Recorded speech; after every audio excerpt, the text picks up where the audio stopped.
Hello, everyone. Welcome and thank you for joining us in this Plantain App presentation, How Low-Code Can Take Custom Development to the Next Level. This webinar is in proud partnership with EY and WLS. Together with industry leaders and tech innovators, we will discover how low-code and traditional custom development can work in unison, helping to navigate your business across its digital transformation. This will include comparing the two design approaches and unpacking the key ways they can enhance each other.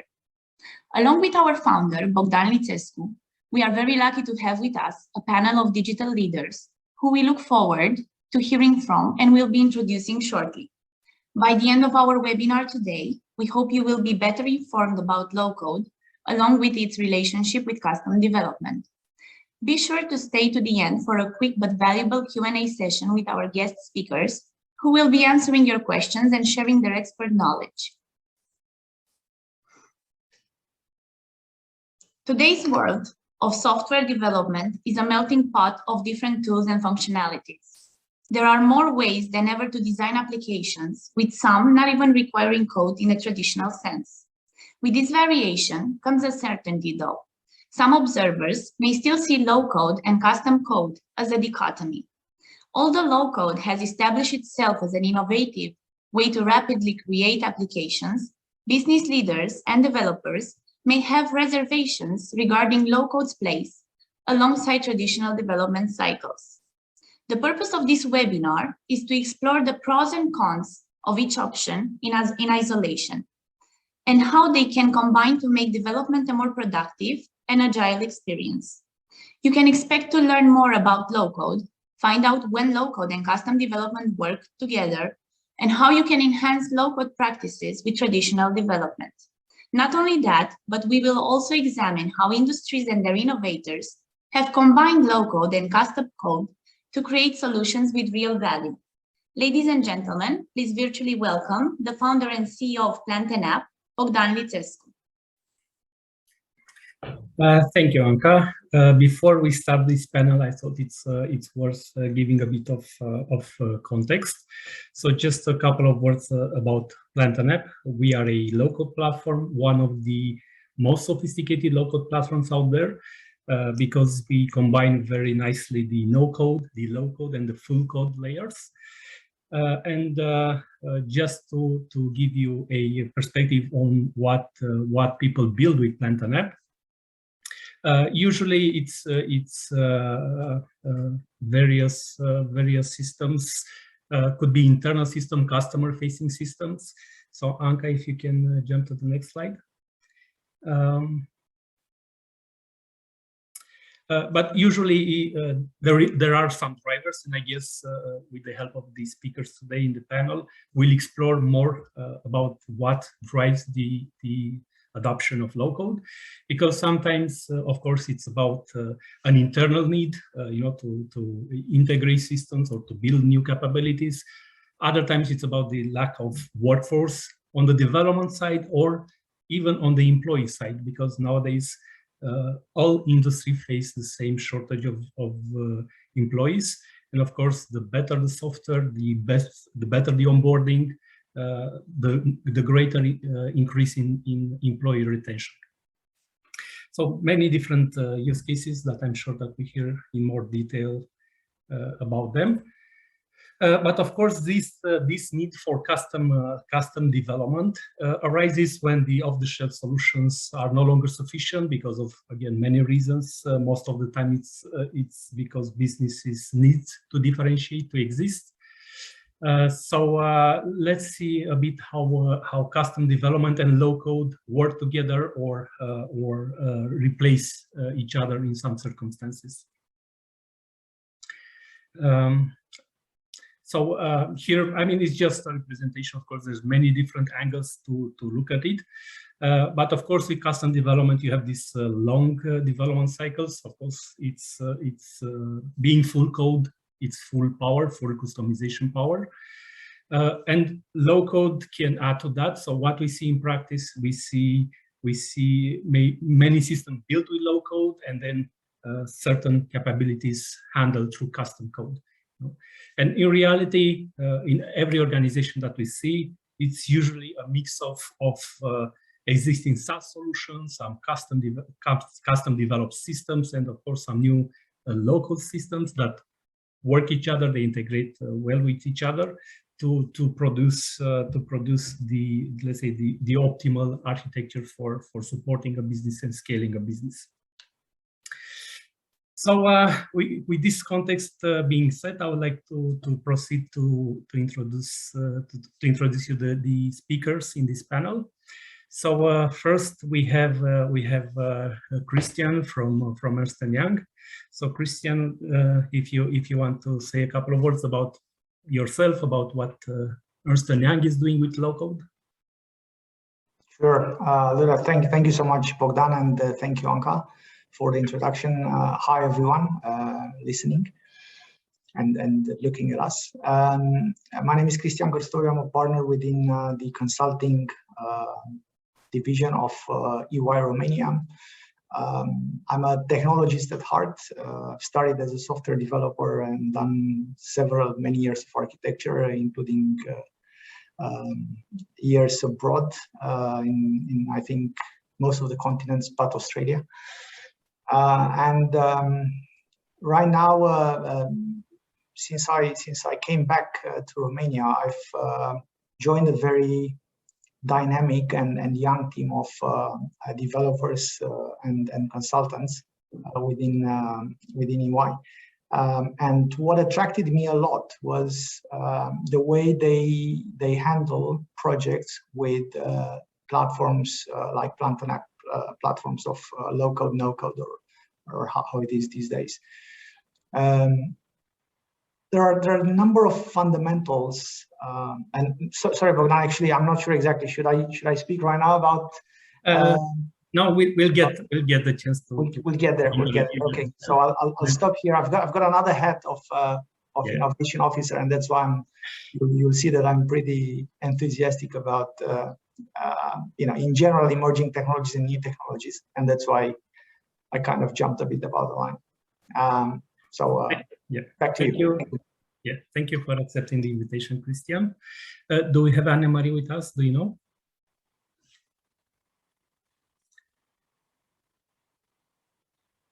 Anne should be present, yes.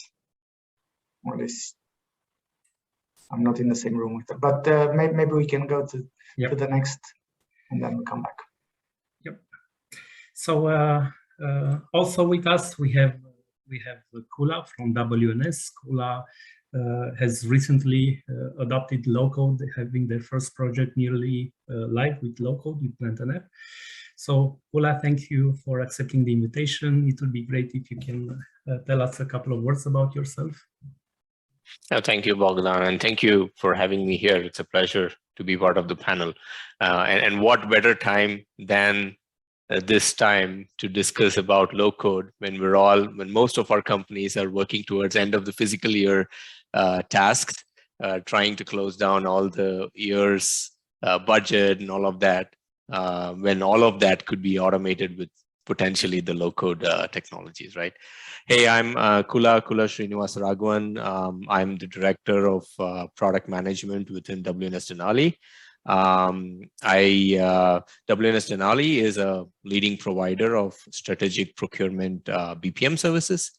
In WNS Denali, I am part of a digital enablement team, which focuses on equipping our employees as well as our customers to excel in whatever they're doing, right, in terms of the procurement strategic procurement processes and bridging key market gaps, right, by introducing specialized products that we think we see in the market as key gaps, and augmenting them with industry best technologies to enhance the value, right? So it's about products, but not just restricted to products, because products can only go to a certain length. We'll talk more about that, but enhancing that value through further technologies, right? My experience circles primarily around integration, again, technologists at heart like Christian, automation, solutioning, done that, and now into product management in primarily procurement and supply chain space. Yeah, good to see all the panelists, and glad to be here. Thanks, Kola. Thanks for being here. And also with us, we have Anne-Marie. She's also with Ernst & Young. So Anne-Marie, if you would like to introduce yourself as well. You are on mute. Okay, so hello everyone. I'm the Director of Technology Solutions in UI. I'm part of Christian team, and please excuse me for being late. My experience, it's mostly in the IT area. I joined the Big Four part since 2 years ago, but I have more than 15 years experience in different type of companies like traditional software, Microsoft, or Eidos, or Bitdefender. My role now is to focus on specific industries in providing them solutions dedicated on low code, no code part, and helping them improving both the back office but also front office operations. So thank you, and I'm feeling very honored to be part of this panel. Thanks, Anne-Marie. Good to have you here, and looking forward to a great conversation today. So I think the first topic for the day was, of course, why low code. We see many different drivers, as I mentioned earlier, but I would really love to hear your opinion about it. So maybe Christian, you can start by telling us why do you think low code is such a big thing nowadays? What's the main drivers? I think you already stole the show, Bogdan, by putting such things, because I don't know exactly what else to add.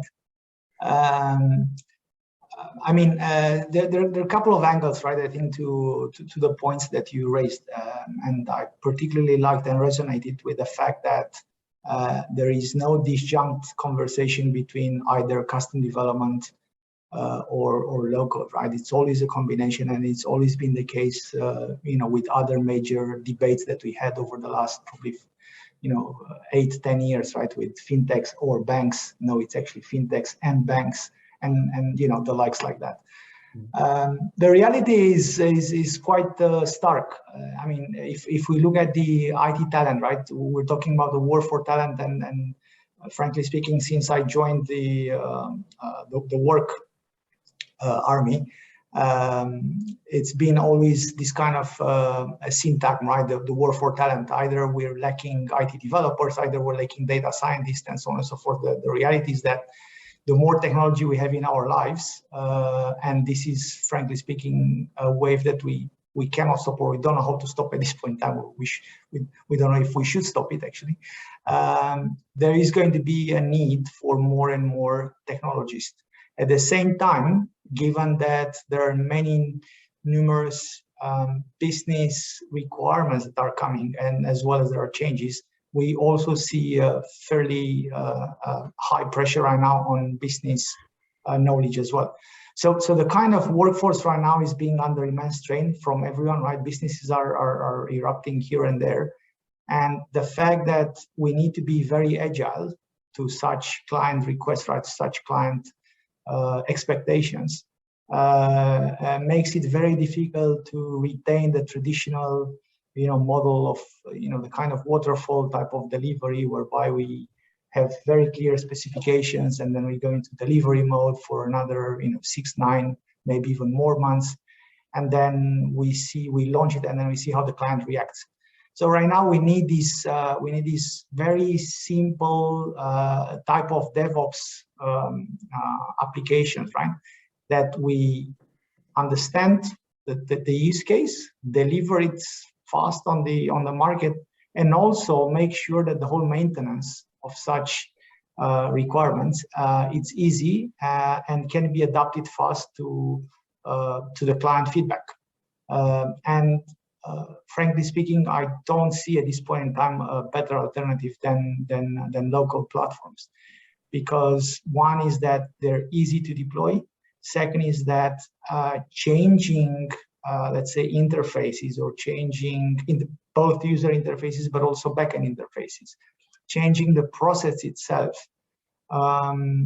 even finding people that can actually learn, be trained on that platform, right? And then themselves being able to create either business applications, or even, you know, something slightly more complex, like, let's say, data reports or interfaces.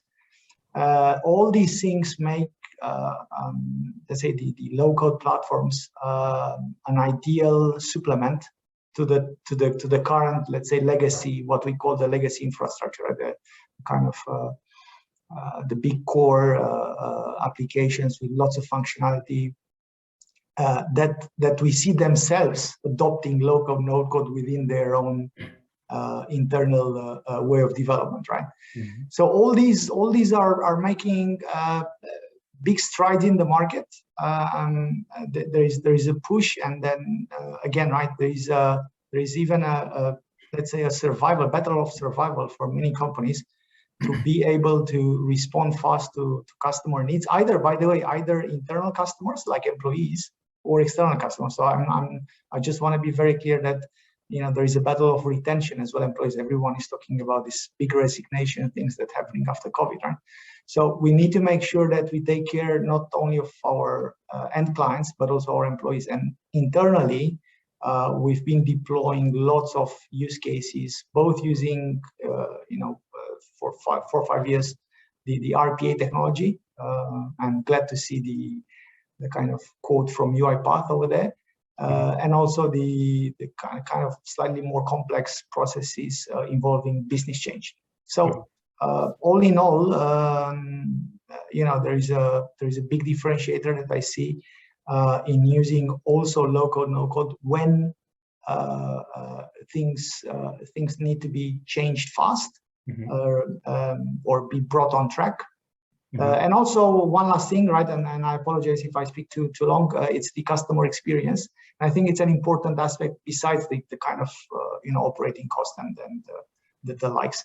The customer experience, as I mentioned, right, is something that could be adjusted fast if we use low-code, no-code in many of such let's say customer interactions use cases.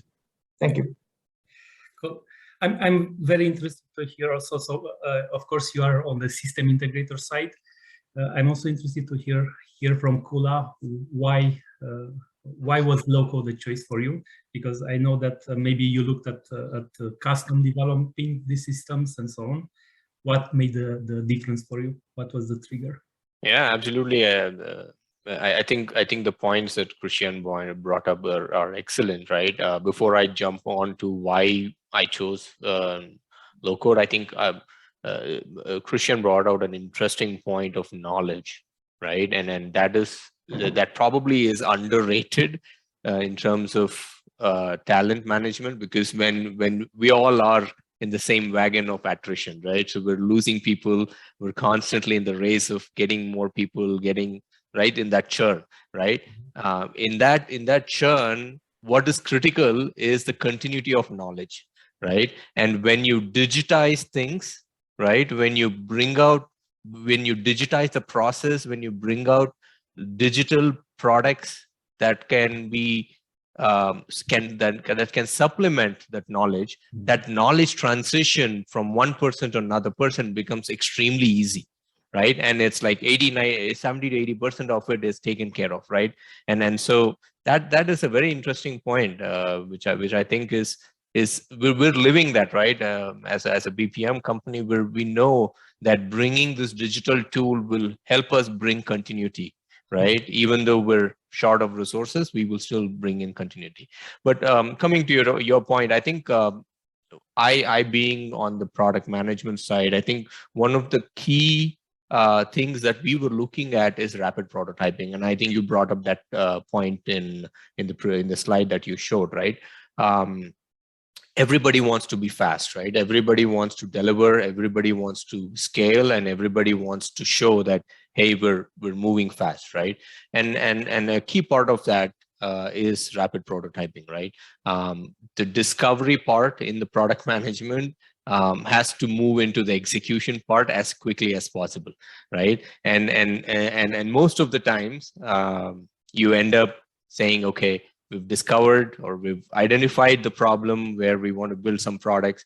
Let's start the design process, right? And then you spend a lot of time in designing, and then you give it on to the developers, and then the developers will come in and say, okay, tell me what this design means, and give me explain that. And it's like there's a lot of back and forth. When you bring in a tool like low code, you can design and develop at the same time, right? And the same point that Christian was bringing, right?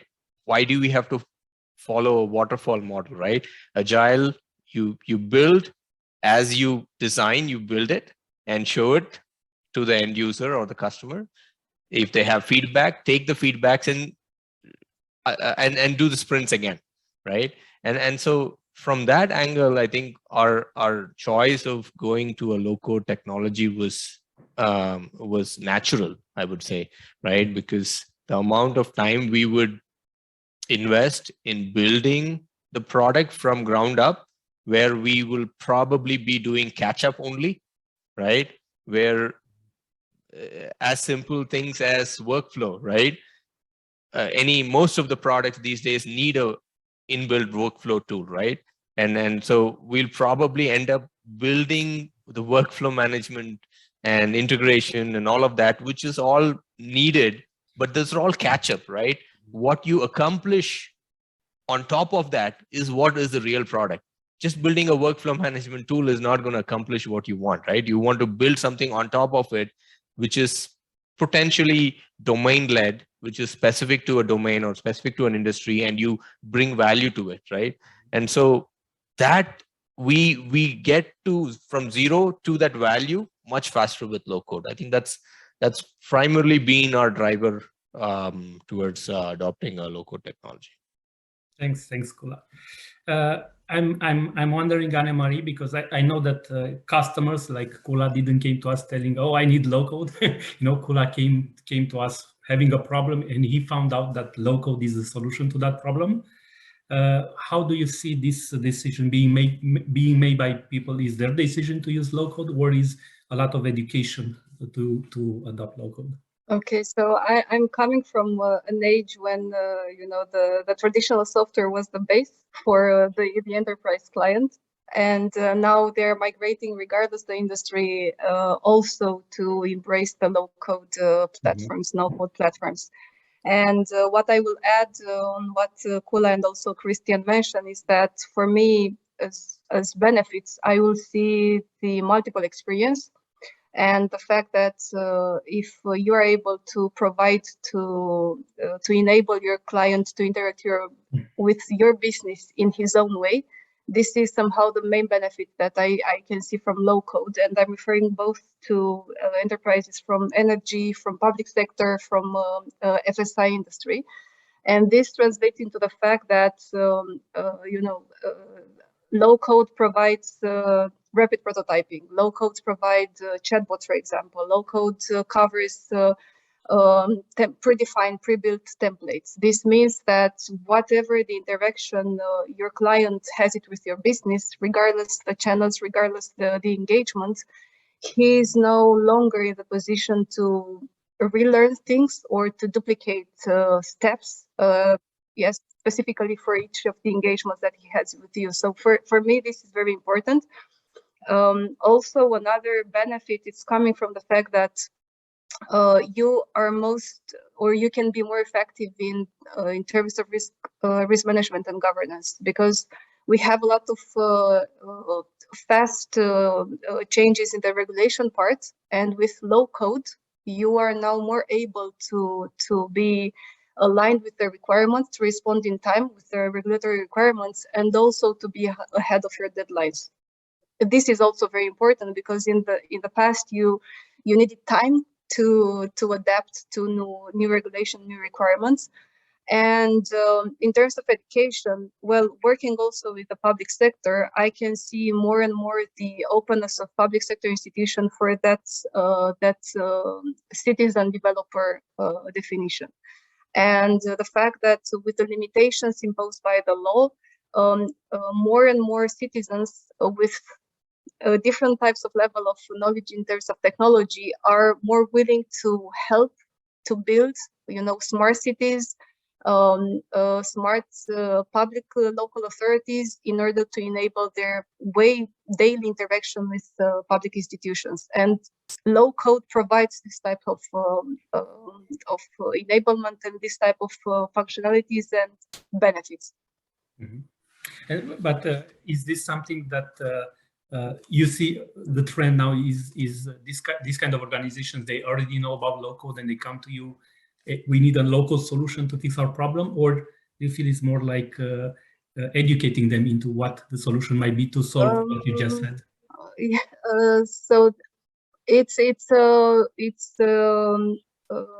it's a change between, or it's a clear change between. We heard already about low code. We heard already about, for example, BPM orchestrator applications that will allow us to integrate multiple departments, which until now worked completely decentralized. Mm-hmm. And with low code, we really think that will help us to improve the experience internal. Mm-hmm. With the employees and also with our clients, regardless of type of business. So yes, the speech is different. If several years ago we were in the what is low code, now it's yes, we think that low code will enable us to improve the communication internal and external.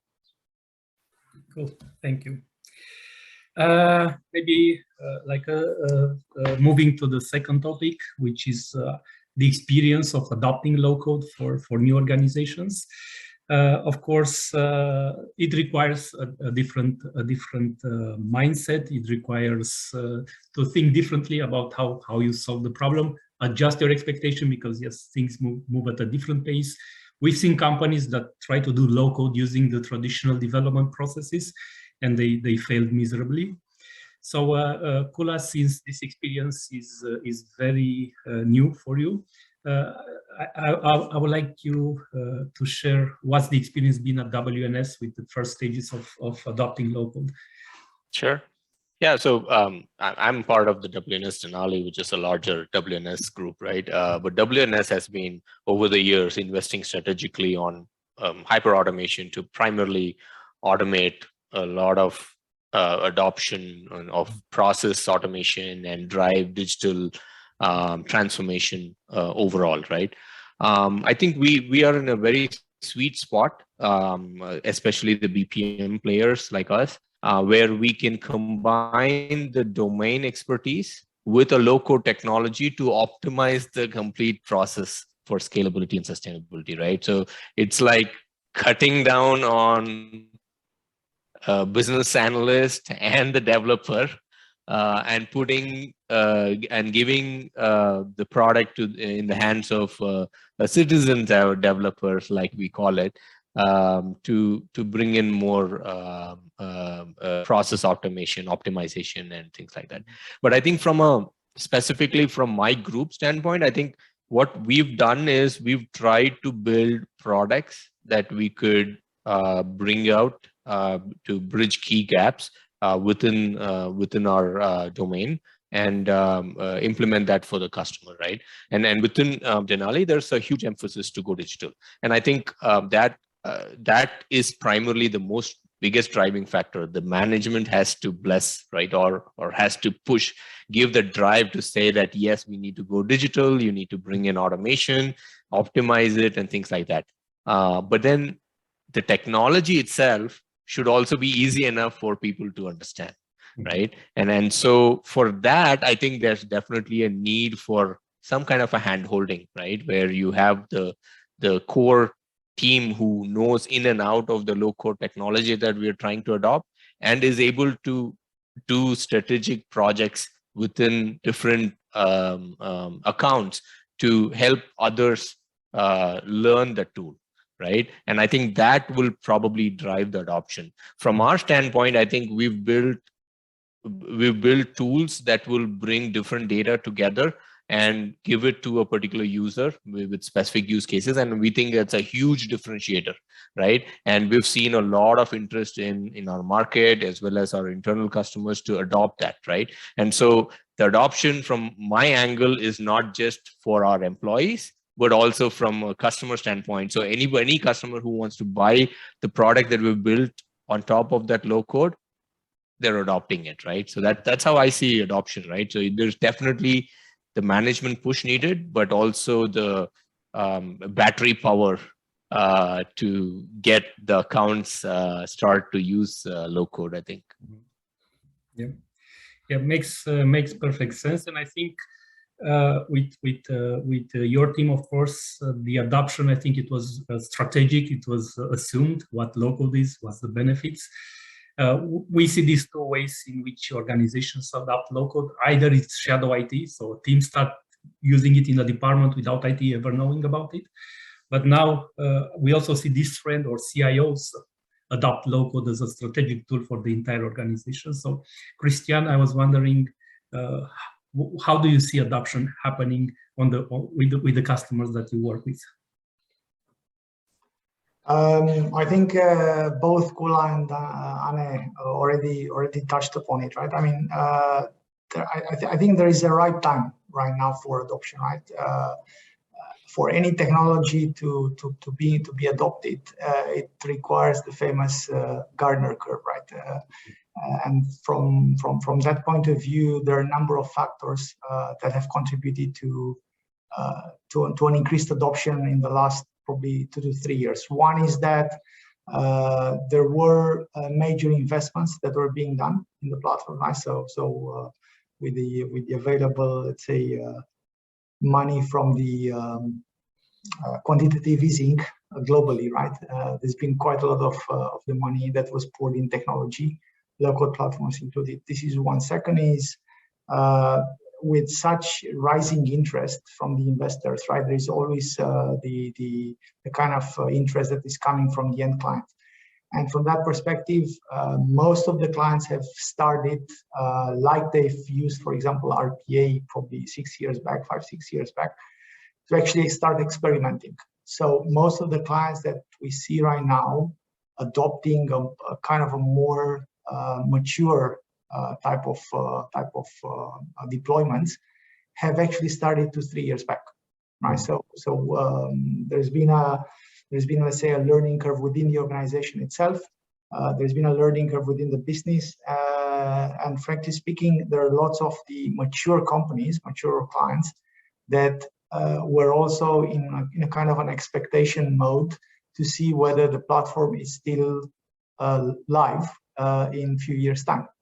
And you know, I'm going to say maybe something which is not necessarily politically correct, but the reality is that you will hardly see mature clients going for the literally the latest technologies, because there is an inherent technology risk that comes with deploying large let's say applications or use cases.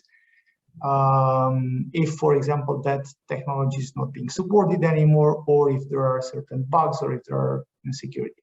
And I think we're past that, and that's a very good point. I think the another big driver right now for higher adoption that I've seen, it's also that there is a bit of a peer pressure. Right, you can see that, you know, you hear that one client or one of the competitors have adopted it, and there is a bit of a, let's say, you know, different messages loud in the market.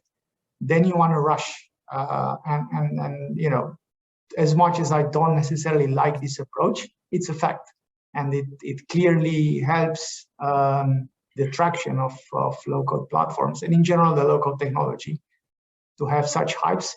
And I would encourage you to also make sure that such, let's say, kind of marketing is being always, let's say, how can I say, being published with different use cases. right? I mean, what is very important right now is that there is also an education of the market, right? Kula mentioned before also about this know-how. Anne was mentioning about the clients that are actually moving between different use cases. There is fundamentally an education effort that we all do. You do as software vendors, we do as consultants. The business users are doing as you know, as they're looking forward to diversify their business and strengthen their business. So all these are making lots of impact when it comes to adoption. So I would only say that you know, we have a clear path ahead in the sense of the technology is mature, it's proven, the cost benefit is there. It's I don't see many disadvantages, frankly speaking. Mm-hmm. Thank you. Yeah, we don't see any disadvantage either. And notice, Christian, that we stopped sharing, so we don't steal your ideas anymore. No, it's one thing maybe I would add, Bogdan, and then apologies, right? Mm-hmm. I think I would be cautious typically, and this is coming from a consultant, right? I would be cautious if we advertise this as no code or things where we don't actually need developers, because the reality is that in most of the cases you need integration. That integration is not always as seamless as, you know, as we want to be. I think giving the right context or putting the right context with the right caveats, mm-hmm. And also setting the right expectations, mm-hmm. it's more of a plus than a minus. Yeah. I think that's the only, let's say, disadvantage that I have seen and witnessed, not in your, not in Untitled, but in general with some of the local platform, right? There was an extensive marketing that, you know, mm-hmm. anyone can do it. You just need to drag and drop processes and things will magically happen. It's the reality is not that rosy, but close enough. Yeah. So I think maybe Anne-Marie, regarding what Christian just said, it will be very interesting, I think, for myself and for the audience to hear how that, if you remember, let's say your first project, low-code project, how does that pitch, it's easy, drag and drop and do it, aligns with the reality? Yes, so I will rewind the time like 3.5 years ago, when initially we started a conversation with an enterprise client about the need of having a much more concentrated omnichannel approach with his B2C clients. And although the business case was there, the part with adoption was there, the part with easily integration with the legacy application was there, it was not yet convinced. Although the money also was a very important aspect. And then COVID came. And then the physical interaction with clients completely stopped. And by night, everything was, you have the contract signed, now you have to implement, and if it's possible to have it like yesterday, it will be perfect. And here the low code, and not no code, the low code proved the efficiency.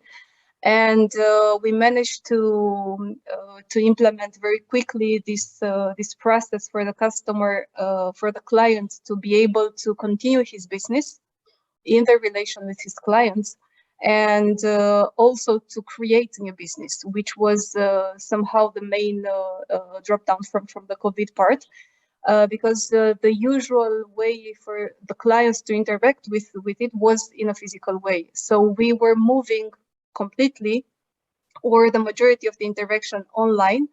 And I really believe that with the traditional application, it was almost impossible to cover in such a short time. But you know, it required a very important trigger for the customer to see, to agree with this type of project, and then to see the benefit, and then to decide to implement it.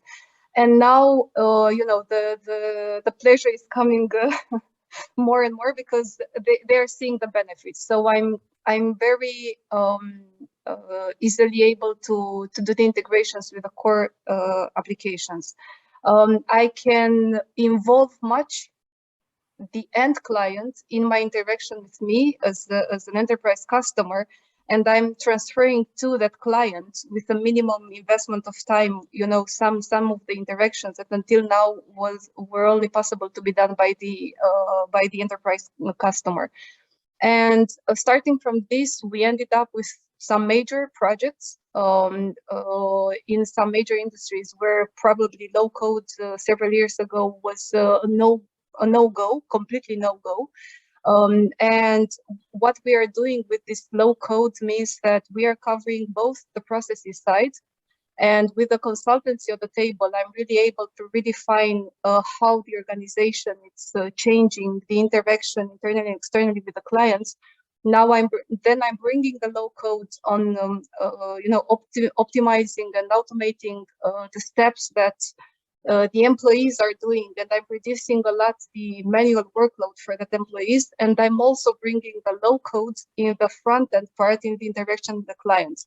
So with the low code, I can cover, leaving aside the core banking, the core applications, either they're in energy, in finance, like enterprise customers. So leaving aside the core part of their businesses with the traditional software, I'm able with the low code to cover, to orchestrate the processes in a more automated and optimized way.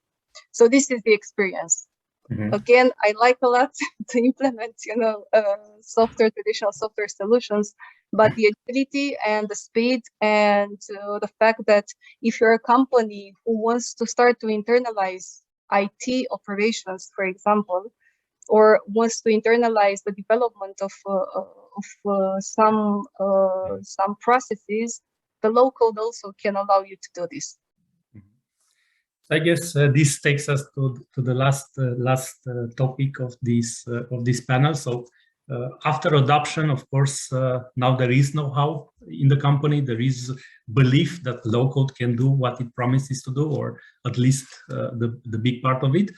How do you see low code? And Anne-Marie, maybe you can continue. How do you see low code scaling in an organization? What are the best practices or the secret ingredients that need to be there? So first, it's easy to be adopted. Yes, and if somehow it brings a connection, from my perspective, between business and IT, which so far it was forced to be separated because the IT had the knowledge, the IT providers had the knowledge, the business had only the requirements. Now, because you can bring also business into this development part or modeling part with low code, this means that you are really trying or are able to bring and to build some synergies between IT and the business side. And this is probably one of the most important benefits in terms of what is happening inside the company, from my perspective. Then you can see that you can scale up a lot. So you are starting with minor processes that you start to automate, regardless if are internal or external, and then you can see the benefits of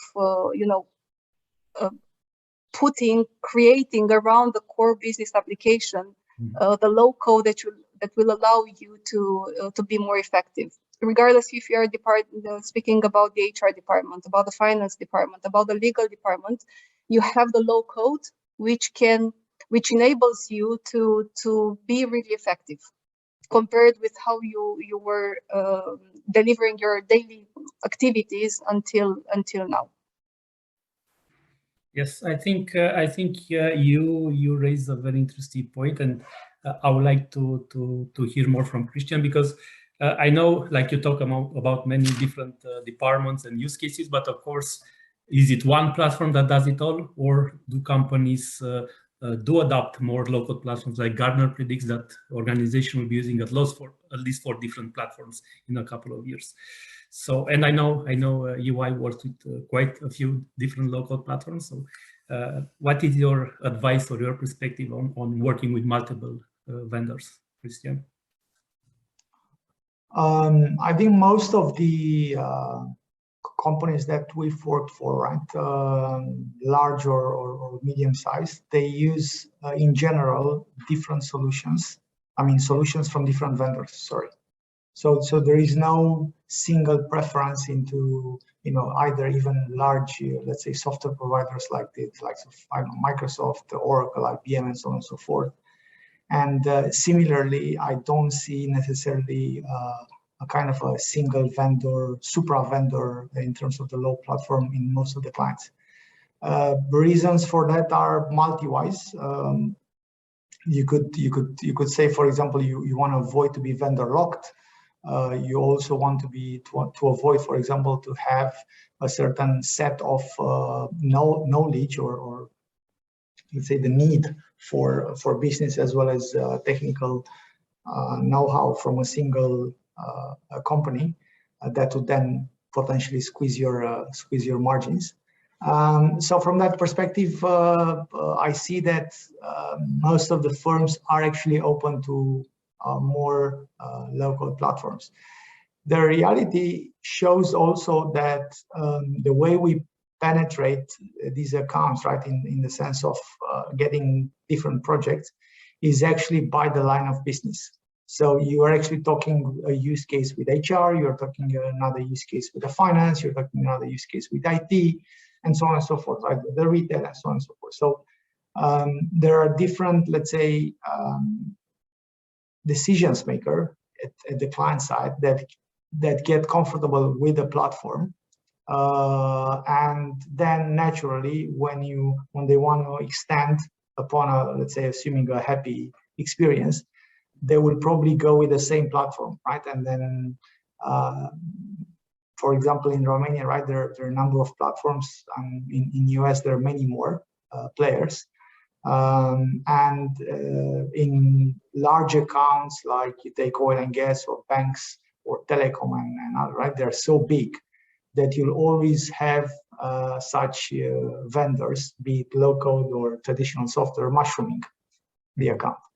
So eventually you will have even you know, 2 data warehouses, CRMs being deployed in various countries within the same group and so on. Right? So you get different, let's say, deployment setups, and I don't see why not this should not be also valid for low-code.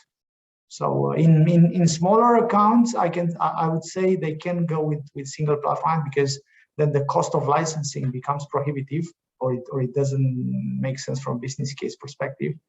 But in larger accounts, I don't see why not proliferance of such low-code platforms is avoidable. I don't think it's avoidable. Yeah, I think competition, of course, is healthy, and in local is healthy, especially as we see different platforms, and we integrate with a lot of other local platforms that are very good at other things. And I think this goes back to what I was saying in the beginning. It's usually a combination of multiple systems that build up enterprises nowadays. It's no longer the era of the central ERP that does everything. And going back to Kula, now that you had your first successful low-code implementation, what's next for you? How do you plan to scale the low-code adoption? What's your plans? Oh yeah, so everything is driven by value, right? So the minute you talk value to a customer, it sells. Right. So what we started off with is rapid prototyping of products and then building the products. Right. I think there are 2 other areas which I can clearly think of, at least within the scope of what our organization is doing, is that individual customer accounts, right, can start looking at custom developments, right, obviously powered by the battery powered team that we have, right? So custom developments within the customer accounts, and then what I like to call it as a last mile connectivity. So I'm drawing parallel with the travel and commutation industry, where think about custom development as a customized car that you can build, right? Whereas an industry product as a premium public transport, right? And both of them cannot probably take you to the beach sand, right? And cannot drive on the beach sand. So the last mile connectivity is to me like an ATV, or these days you have these shareable scooters and bikes and cycles that you buy, that you have, right? That you could just scan and pick up and drop anywhere, and it's all taken care. So I think that last mile connectivity is a critical part for the low code, because it is bringing all the products together, right? So if you have multiple products, be it customized products or a standard products that you have, bringing them together to make certain use cases which will create business value, again going back to that value driven, right? I think will be probably an area that we will definitely want to explore, where we're bringing different data points from different products together and using low code to represent that in a user interface that will bring value to the end user, right? I think that's where we're all heading towards.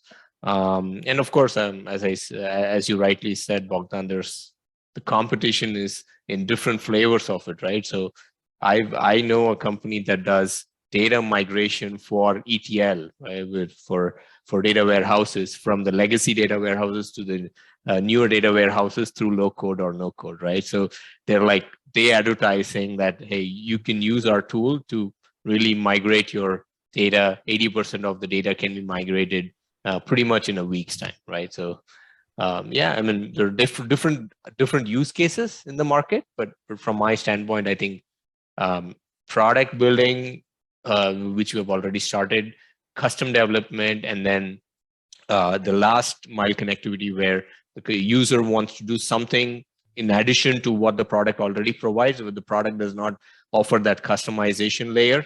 I think low code would play a big factor in getting that last mile connectivity through. Yeah, thanks, Kolad, and thanks everyone. I think it was a wonderful conversation. Probably this could have easily been a 4-hour conversation.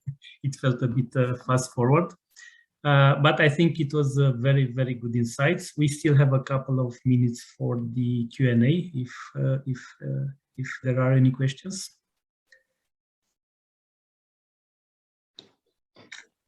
Hi again. Thank you for the valuable content provided. Yes, we do have some questions.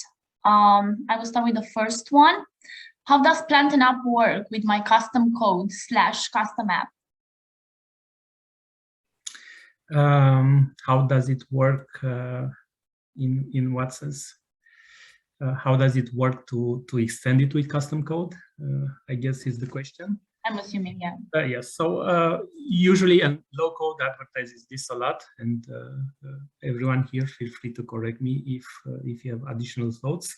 There are layers where you can put custom code. Of course, low code supports custom code by design. That's how it's called low code. If it didn't support low code, it will be called no code.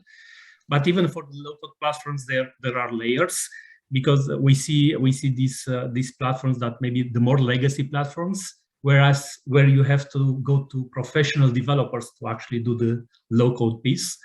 Whereas the more modern low code platforms, you can easily put scripting inside the platform. You don't have to have like a development environment and so on. You just throw bits of codes here and there. Thank you, Bogdan. I will skip to the next one. What if my app code doesn't have an API connection? Yeah.